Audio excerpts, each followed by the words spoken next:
жөнөкөй жаныбар эмес экен да. Алар өзүнчө бир медик экен. Аллахымдын чебердүүлүгүн караңызчы. Керемет, машаллах. Күткөн белеңиз, даярсызбы кеттик анда. Мышык кичинекей сүт эмүүчү жырткыч жаныбар. Дүйнөдөгү эң катуу чуркаган Усейин Болттон да катуу чуркайт. Чарчашы да кыйын. Жогорку бийиктиктерге секире алат. Мышыктар күнүнүн 30-50%-ын өздөрүн кароого жумшашат. Бул жаныбар жырткыч болсо да, адамдарга зыяны жок. Тескерисинче адамдардын ден соолугуна өтө пайдасын тийгизе турган жагымдуу жаныбар. Мышыкты сылап эркелетүү стрессти азайтып, кан басымды жана жүрөктүн кагышын төмөндөтүп, инфаркт оорусун да азайтат.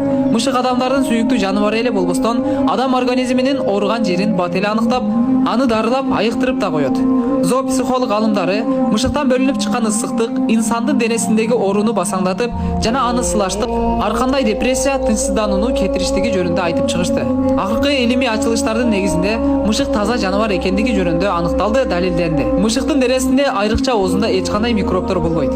Анын тилинин ортосу чуңкур болуп, кашыктын кызматын аткарып, сүт же суу ичип жатканда бир тамчысын да идишке кайтарып түшүрбөйт. Окумуштуулар бул маалыматтарды эмизилеп табып ачылыш кылды. Ал эми 14 кылым мурун илим техника ойго келе электе микроскоп деген нерселер жок кезде мышык эң таза жаныбар экендиги жөнүндө биз мусулмандар кабардар элек. Абу Катада Алла андан ыраазы болсун, риваят кылган хадисте пайгамбарыбыз саллаллаху алейхи вассалам чындыгында мышык таза, ал эч кандай нерсени ыплас кылбайт деп айткан. Имам Ахмад, Имам Малик. Окумуштуулар эми аныктап чыктык деген нерсени 14 кылым мурун илим техника өнүгө электе ким айтып кое алат? Айтыңыздарчы, ким? Албетте ошол мышыкты жараткан Алла Таала. Бул нерсе Мухаммад саллаллаху алейхи вассаламдын Аллахтын расулу экенине дагы далил. Анас бин Малик разияллаху анхудан риваят пайгамбарыбыз саллаллаху алейхи вассалам менен Мединадагы Батхан деген жерге барат. Пайгамбарыбыз алейхиссалам андан даратка суу берүүсүн суранат. Ал сууну даярдап алып келип коет. Пайгамбарыбыз алейхиссалам кажетин аткарып келсе, идиштеги суудан мышык ичип жатканын көрөт. Ал ичип бүткөнчө карап турат да, ичип бүткөн соң ошол суудан дарат алат. Кийин Анас разияллаху анхуга карап, "Анас, мышык үй жаныбары. Ал эч нерсени ыплас кылбайт" деп айткан Абу Дауд. Эгер мышыкта кайсы бир зыяндуу микроб табылса, демек ал мышык оорулуу деп эсептелет. Мышыктар абаны татып көрөт. Жыт сөзүсү өтө жакшы. Сиз экөөбүздүн ден соолугубузга зыян болгон, үй бүлөнүн куржунуна зыян жеткирген, өтө көп ооруларды алып жүргөн келемиш чычкан деген балелерди да жок кылат. Өзүнүн ырыскысын алат, биздин кампаны, үйүбүздү, бүтүн ааламды тазалап турат. Мышык бизге көрсөткөн мээримдүүлүк белгилери ден соолугубузга оң таасирин тийгизет. Адам капаланып турганында мышыктар билет. Алар адам менен баарлашуу үчүн мияулашат. Мышыктын жүрөгү мүнөтүнө 110дон 140ка чейин согот. Бул адамдардыкынан дээрлик 2 эсе көп. Мышыктар чуркаганда тең салмактуулук үчүн куйруктарын колдонушат. Олжону кармоо үчүн курч тырмактарын ишке салат. Караңыздарчы, өзүнүн олжосун кармап жеш үчүн өзүнө жараша органдарды берген Аллахка мактоолор болсун. Бул мышыктар өтө сырдуу, табышмактуу жаныбар. Окумуштуулар ушул убакка чейин бир тырмагынчалык жерин эле аныкташты. Балким андан да аз. Мышыктардын денесинде 230 сөөк бар. Адамдардыкында 203. Тазалануу бул мышыктын сүйүктүү нерсеси. Бетин бат-баттан жууп тазалап турган жаныбар мына ушул жаныбар.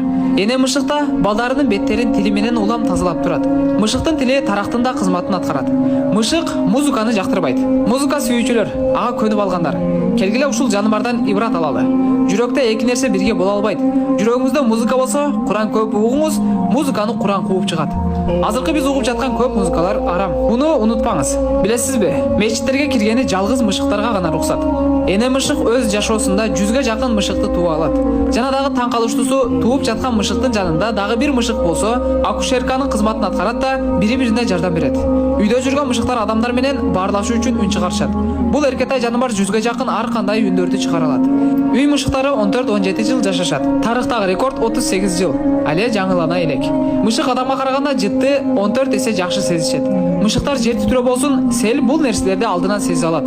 Тезинен коргону издеп ыңгайлуу жерге чуркайт. Бул эрке жаныбар адам менен ойногондо тырмагын чыгарбай жумшак тамандары менен ойнойт. Ал эми олжону көргөндө шамдагайлык менен курч тырмактарын заматта ишке салат да олжону тез басат. Мышыктар тазалыкты сүйгөн жаныбар. Балдарында тазалыкка үйрөтүшөт. Мышык өтө тыкандык менен жуунат. Көбүнчө үй ээлери уктап жаткан кезде мышыктар бир нече саат чыдамкайлык менен кыймылдабай душманын аңдып отурат. Чычкан же келемиш чыгары менен кармайт. Көпчүлүк мышыктар суудан коркот. Себеп анын жүнү суудан сактай албайт. Өтө тез суу болуп калат. Кадырлуу көрөрман, ооба сиз тафаккур эмне экенин билесизби? Аллах Таала Куранда 17 жерде тафаккур кылышыбызды буйруйт. Бул дүйнөдө эмне болбосун, баары Аллах Тааланын бар экенин, күч кудурети чексиз экенин далилдейт. Тиктөө менен көрүү барабар эмес. Баары эле тиктей алат, бирок баары эле көрө бербейт. Тафаккур деген бул бир нерсе жөнүндө акыл кылчап, терең ойлонуп, чукур ой жүгүртүш дегени. Бул мышыктарда бир тамчы суудан пайда болгон нерсе эле. Kim bir тамчы судан ушундай кол, көз, кулак, жүрөк, тырмак, бут чыгара алат? Ким? Албетте Аллах Таала. Али Имран сүрөсү 190-191 аяттар. Асмандар менен жердин жаралуусунда жана түн менен күндүн алмашуусунда акыл ээлери үчүн белгилер бар. Алар Аллахты турган абалда, отурган жана жамбаштаган абалда да эстешет. Жана асмандардын жана жердин жаралуусу жөнүндө ой жүгүртүшүп, ой эгебиз, сен муну максатсыз жөн эле ойноп эле жаратканың жок. Сен аруусуң, бизди тозок азабынан сакта дешет дейт. Үйүбүздөгү мышыктар өзүнүн боюнан 6 эсе бийиктикке секире алышат. Мышыктар жашоосунун көп убакытын уйку менен өткөрөт. Анын bir капталындагы муруттар 12 даана болуп, bir тешикке кирүү үчүн муруттары менен ченеп анан киришет. Мындай нерселерди кайдан билип алды? Бул акылсыз жаныбар. Bir күнү пайгамбарыбыз алейхиссалам сахабалары менен Ухуд согушуна баратышкан. Алдынан балдарын эмизип жаткан мышык чыгат. Пайгамбарыбыз саллаллаху алейхи вассалам bir сахабаны ал мышыкка күзөтчү кылып дайындайт да, сахабаларыбызга мышыкты үргүтпөй, айланып өткүлө деп буйрук берет. Согуштан кайткандан кийин мышыкты багып алат. Атын Муиза деп коет. Пайгамбарыбыз алейхиссалам Муизаны өтө жакшы көрчү эле. Эң көп хадис риваят кылган Абдурахман ибн Сахр. Ал айтат: "Жегимдин ичинде bir мышык болот эле. Bir күнү пайгамбарыбыз саллаллаху алейхи вассаламдын алдында отурсам, мышыгым үн чыгарды. Бул эмненин үнү деди Расулуллах. Я Расулуллах, мен мышыкты жакшы көрөм. Бул мышыктын үнү десем, сен Абу Хурайра экенсиң го деп айтты дейт. Бул дегени мышыктардын атасы деген сөз. Расулуллах саллаллаху алейхи вассалам мышыктарды жакшы көрүү ыймандан дейт. Сахабалар кандайча деп сурашканда Абу Хурайра жакшы билет деп жооп берет. Пайгамбарыбыз алейхиссаламдын мээримдүүлүгүн караңыздарчы. Балдарын эмдирип аткан мышыкты чочутуп албайт деп, ислам баатырларын, ислам армиясын айланып өткүлө деп жолун буруп атат. Мышыкты ач калтырып bir аял дозокко түштү. Bir зынакор аял чаңкап турган итке суу берип, жаннатка кирди. Ислам, о туугандар, келиңиздер ислам менен жашайлычы.